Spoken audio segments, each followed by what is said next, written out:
Lilly heads off along the hallway and Hanako hurries after her. The route to the room the two use for tea is fairly simple to retrace, being still fresh in my mind from yesterday. Lilly and Hanako quickly go about the business of making lunch. Before I can even open my small bag of food, Lilly busily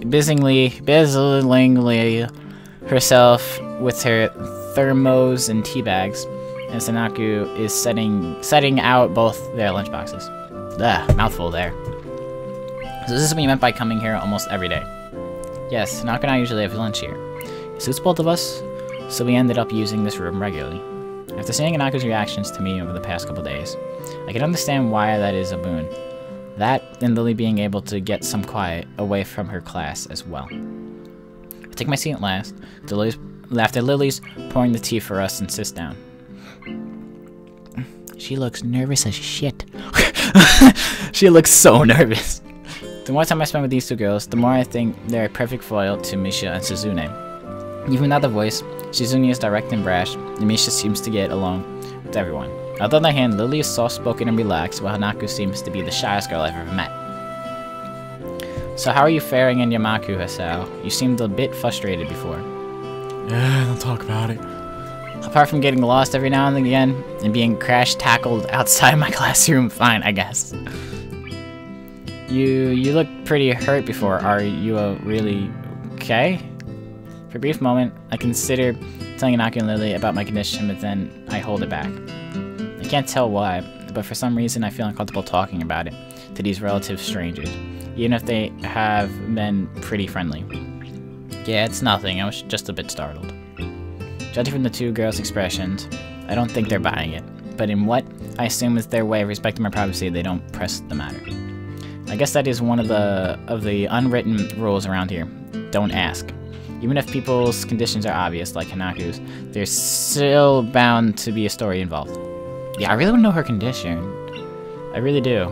Everyone has things that they don't feel comfortable speaking about, and I think everyone here recognizes that.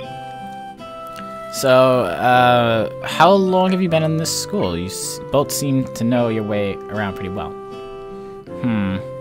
Well, I've been here since the start of high school, but only moved into the dormitories a year ago. Hanako joined at the start of the high school as well, and moved to the dormitories when she did, if memory serves me right. That's right, since high school. So we've known each other since then. Since I moved, yes. Hanako lives next door to me, so it's only natural, right? Right. Yeah, of course. You got me and freaking Kenji. Living next to someone is probably reason enough to befriend them, though I'm guessing that Lily's blindness played a part in it as well. You can imagine Hanako usually making friends with someone who has to be deliberately avoid looking at her scars. With the immediate conversation dried up, we start to eat our lunch. Nom nom nom nom nom nom nom, sometime later. It isn't long before the bells are signaling at the end of the break. Like me, the girls pack up their lunches as efficiently as they set them out. I guess I better be off. Are you going to go with Hisao, Hanako? Hanako looks up at me, and for a second I can see that she is considering skipping class, maybe just to avoid walking to the classroom with me. Yes. I don't know what to think of it. Hanako really is delicate, whatever, how do you spell that? Delicate to the point of breaking if looked at in the wrong way. It makes me a bit nervous too, but I push the feeling aside, trying to be as natural as I can. We should hurry then. Class has already started by the sound of it. Lilly gives a nod of farewell as she bends down to take her cane, Hanako and I filing out before her. We walk quickly down the empty halls to our respective classes. As we reach the door to Lily's 3-2 classroom, she turns towards me. Hisao, thank you for sharing lunch with us today. My pleasure. And with that, we part ways, Lilly entering her classroom and leaving Hanako and I to make off to our own. She's still looking like she wants to run away. So do you really want to go back to class now? Yes. Okay then. I feel like I should say something more to her, but it's hard to come up with anything that would be appropriate and safe enough. And Lilly was right. The more time we spend out here, the more explaining we have to do. I open the rear door to the classroom and walk in. Teacher looks up at me and opens his mouth to say something. However, as Hanako follows me in and closes the door, he simply nods to us and continues his lecture. This is the third time that Hanako has had her truancy particularly ignored. There's definitely something going on here. We make our way to our seats, and I notice that Misha and Suzune are both missing as well. I wonder if it is some form of informal agreement with the staff, or if it's a perk afforded to the unique students of this school. Trying to make as little disturbance as I can, I extract the relevant textbooks from my bag and start catching up. The class goes on quietly. The teacher seems like an okay person despite the weird first expression I got, and the material is relatively interesting. However, the way he teaches is really bizarre. It's as if he's expecting that everyone is a natural genius. Oh, I have teachers like that. Yeah, it's mad annoying. When the final bell sound, damn that music. Oh, the final bell sounds is like praise the Lord, hallelujah music going on. When the final bell sounds, I realize that there is still a lot of time left in the day, and I'm left wondering what to do. It's odd. At the hospital, I had 24 hours a day of free time, but here, filling the considerably shorter hours feels difficult. Everyone else leaves, and I'm left alone with the teacher. Yuto who's that? Oh, that's the teacher. Yuto was examining the assignment sheets we were working on earlier, marking them with a red ball pen. Raising his eyes from his paper briefly, he notices me and furrows his eye in his brow. What is it, Nakai? Nakai! I jump at him addressing me, but I guess it's natural to spark some conversation since there's nobody else around. Nothing. Thinking about what I do after school. So he just slowly puts the cap on the pen he's holding and arranges his papers into a stack, clacking it against the desk twice. He seems very methodical, and for a brief moment, I'm reminded of Shizune, but the teacher is more unhurried and relaxed, much more routine. You have no plans? No. I consider joining a club, but don't know what kind of club would interest me. Go observe a meeting of someone else's club. Might physique your interest, I guess. I don't know how to continue from here. Mattel looks at me in the way that makes me quickly want to take the words back to avoid a conversation, but I can't, so I have to forge ahead. I just don't know how to deal with people, I mean, the other students. I'm talking to people and everything, so it's not that I'd be isolated or anything. I just don't know what to think about it, the disabilities. It's like, it feels that I'm being impolite if I pay attention to them, and it's weird to ignore them. Damned if I do, damned if I don't. Teacher scratches his cheek absent-mindedly, looking very unresponsive. These things are only an issue if you make them one. You can talk normally with someone, even if they are blind or something. Try to look behind the superficial. That's there. There's not a single student here who isn't just a normal kid behind whatever they might seem at first glance. This is the same thing as Yuko did. I don't know how to say that. I think that was Yuko. I know they're right, but it's hard. How can you not consider, for example, Shizune's deafness, when the only way to communicate with her is to talk through Misha? Or Hanako, it's not like you can ignore her face, but... Oh, Jesus Christ. It's interrupted by the door of the classroom suddenly slamming open. Holy crap, Misha, you scared the shit out of me. Oh my god. Misha crashes in, hands straight as an enthusiastic greeting, her voice loud and lively, enough to wake the dead from their graves. She starts towards the teacher's desk with her bouncing step, hands energetically swinging with the rhythm.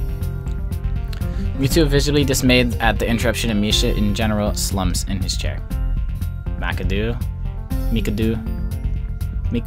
I don't know.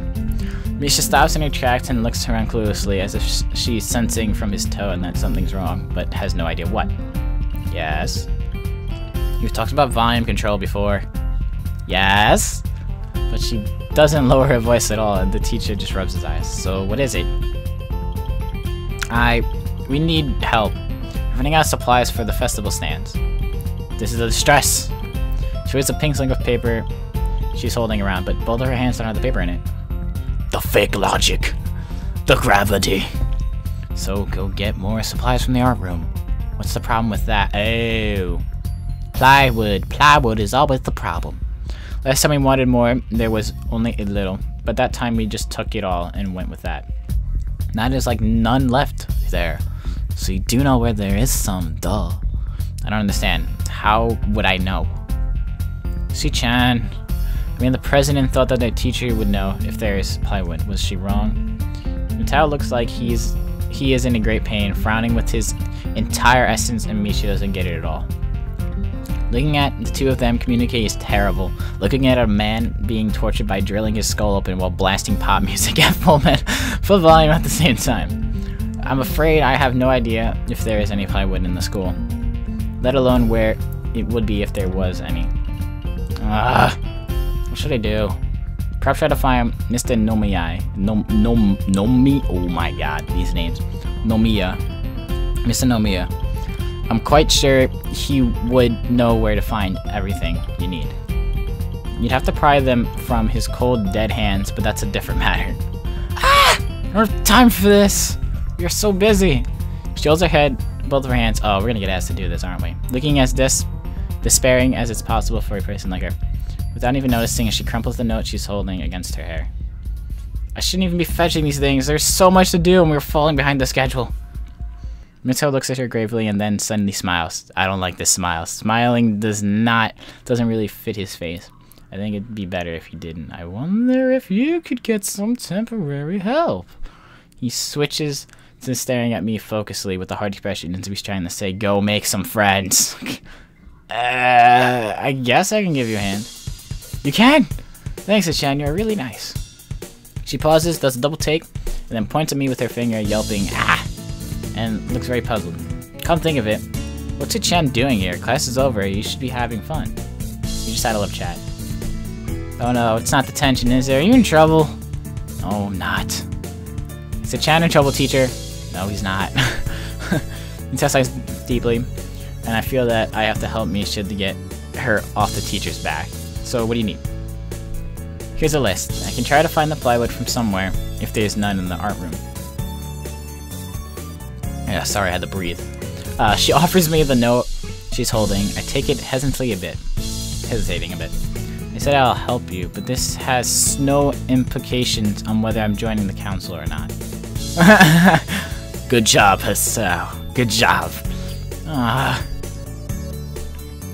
Still, thanks, Chen. Try to be quick. We are in the stall building streak now. Wow, just steak. Streak now. We must hurry. She bounces out of the classroom, leaving me and the teacher looking at each other with something that feels like a silent agreement.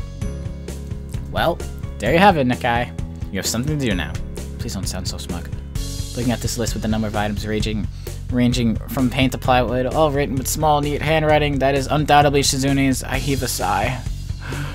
I'll be going then. Moving along this limply at the teacher, I exit to the hallway. The classrooms closest to ours designated belongs to classes 3-1 and 3-2 on the right side, and 3-4 on the left side. Each are looking exactly the same. Further down the corridor, still with identical doors, are rooms that I didn't think were used for classes. I guess the art room is not a classroom as such. I carefully push open the furthest door and peek in. Hello? It's a classroom, but it seems rather badly kept or not in use. Am I in the right place? Desks and chairs are all around the room. A thin layer of dust settled on them. There are some easels in the corner, so at least this looks like the right place. The room is flushed in sunlight from the big windows, shadows creeping all over the desks. Specks of dust are dancing in the stagnant air, making the beams of light almost visible. Jokingly, I call into the empty room.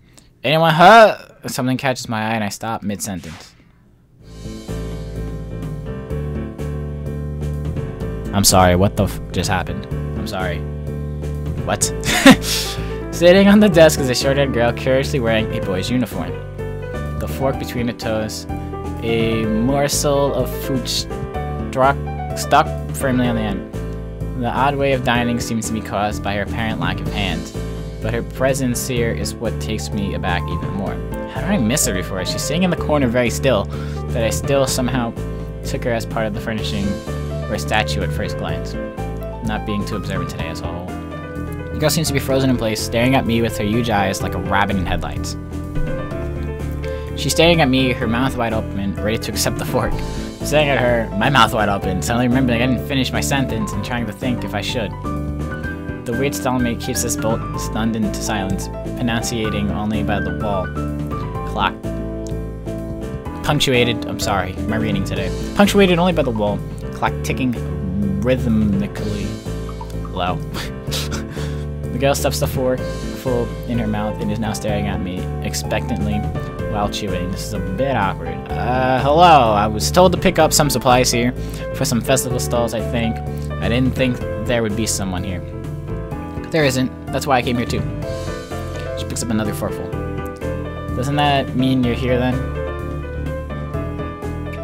She raises her eyebrows as if she was suspecting my observations was false. You're pretty observant. I guess it does, but who are you?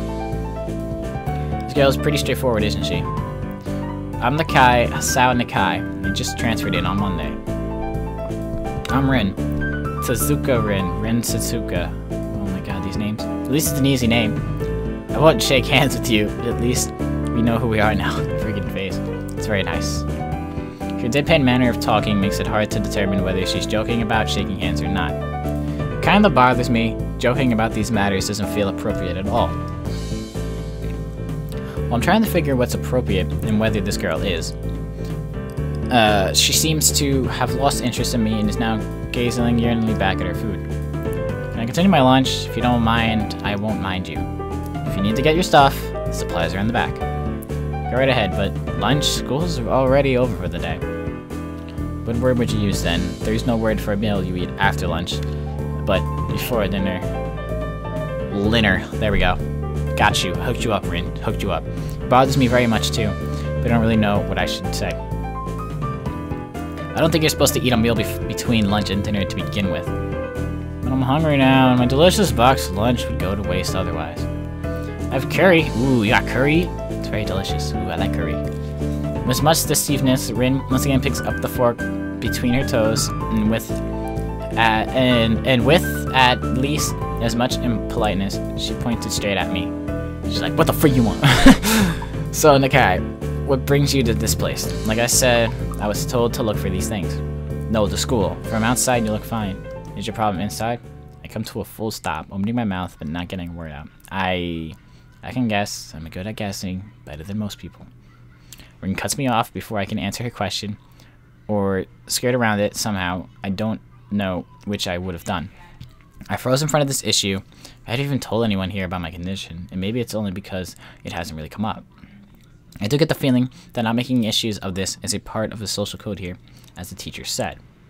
I wonder if the people here could relate, probably not any better than any normal person could. I can't relate to Suzune's circumstances, or Lily's either. Naturally, while I go through this in my head, Rin keeps considering what my condition could be, with an overtly contemplative look on her face.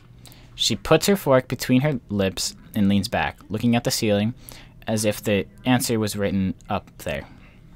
A beam of light illuminates her face from the window side, creating a mask of dark shadow on the other side. I don't think it's anything in your head, and something in your guts would be boringly ordinary, like this lunch of mine, and less delicious. Problem must be in your pants. Lols! Lols! This messed up Sherlock Holmes kind of statement and the sheer lack of tact he was delivered with catches me completely off guard. I think I might have reeled back even physically as Rin's eyes widened in revelation and astonishment. So I was right. There's something wrong with your tackle, isn't it? Oh my god.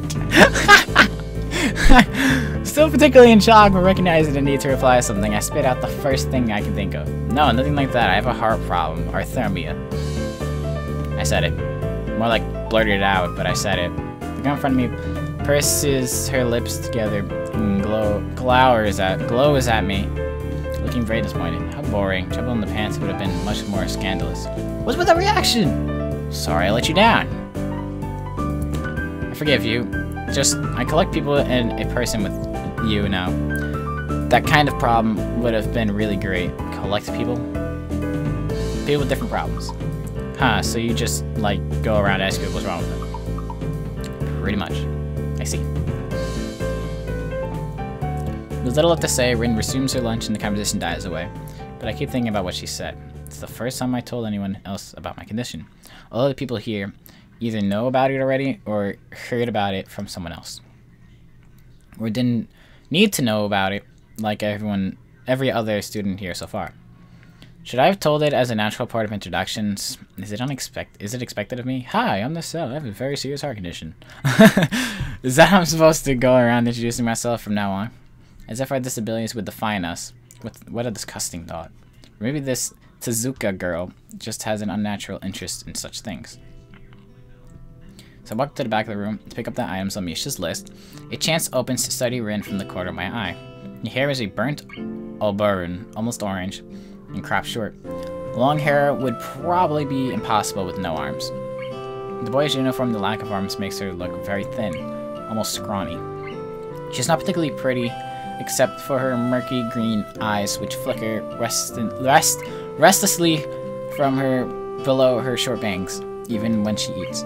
The distance and the shadows make it seem like they don't reflect sunlight at all, but instead absorb all of it with them like deep wells.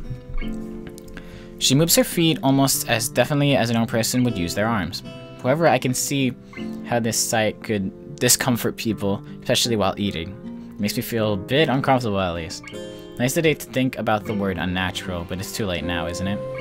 I keep searching the cabins and shelves for Misha's things, but after enough time passes, the silence grows too uncomfortable, so I try to force some conversations out of this strange girl.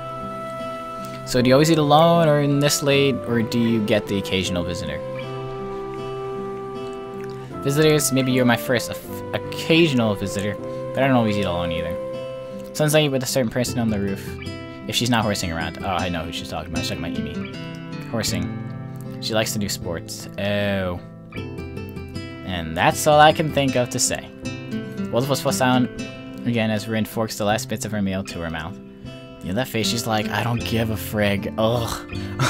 It's like, I don't care. I look down at my haul and double check it with Misha's list. It seems I have everything except plywood. So I think I have all the things I need now. It's very nice of you. Don't feel obliged to stay. I was about to take a nap anyway. You need to do whatever you were going to do with that stuff, right? Anyway, right? Or perhaps you like to watch girls sleeping. I'm not sure what to make of this, but Rin looks serious. Even if I did, I think I have to get going. I'll catch you around, Suzuka. You can call me Rin. I feel that our relationship is at this point good enough to warrant this much. I was already turning to make an exit, but she draws me back in. Fine, then I'm Hisao. And then you are. Rin looks at me hard in the eyes, but that intimidating feeling you get when someone stares at you isn't there. It's like she's actually not looking at me at all. She blinks a couple times, and I can't figure out why a pause like this just popped between us out of nowhere. See you later, Hisao. There's something like a tiny smile there in her face, maybe. Yeah, there was like a really weird, tiny smile. Quietly back out of the room, as I shut the door in front of my face, I whisper to myself, what an intruding person. That is very true. From inside I hear a muffling sing-song voice. I hear that. Oh my god! Misha! God damn it!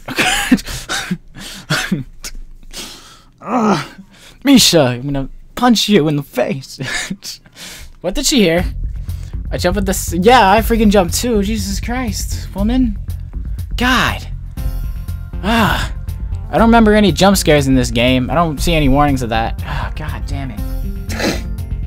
That was worse than Slender.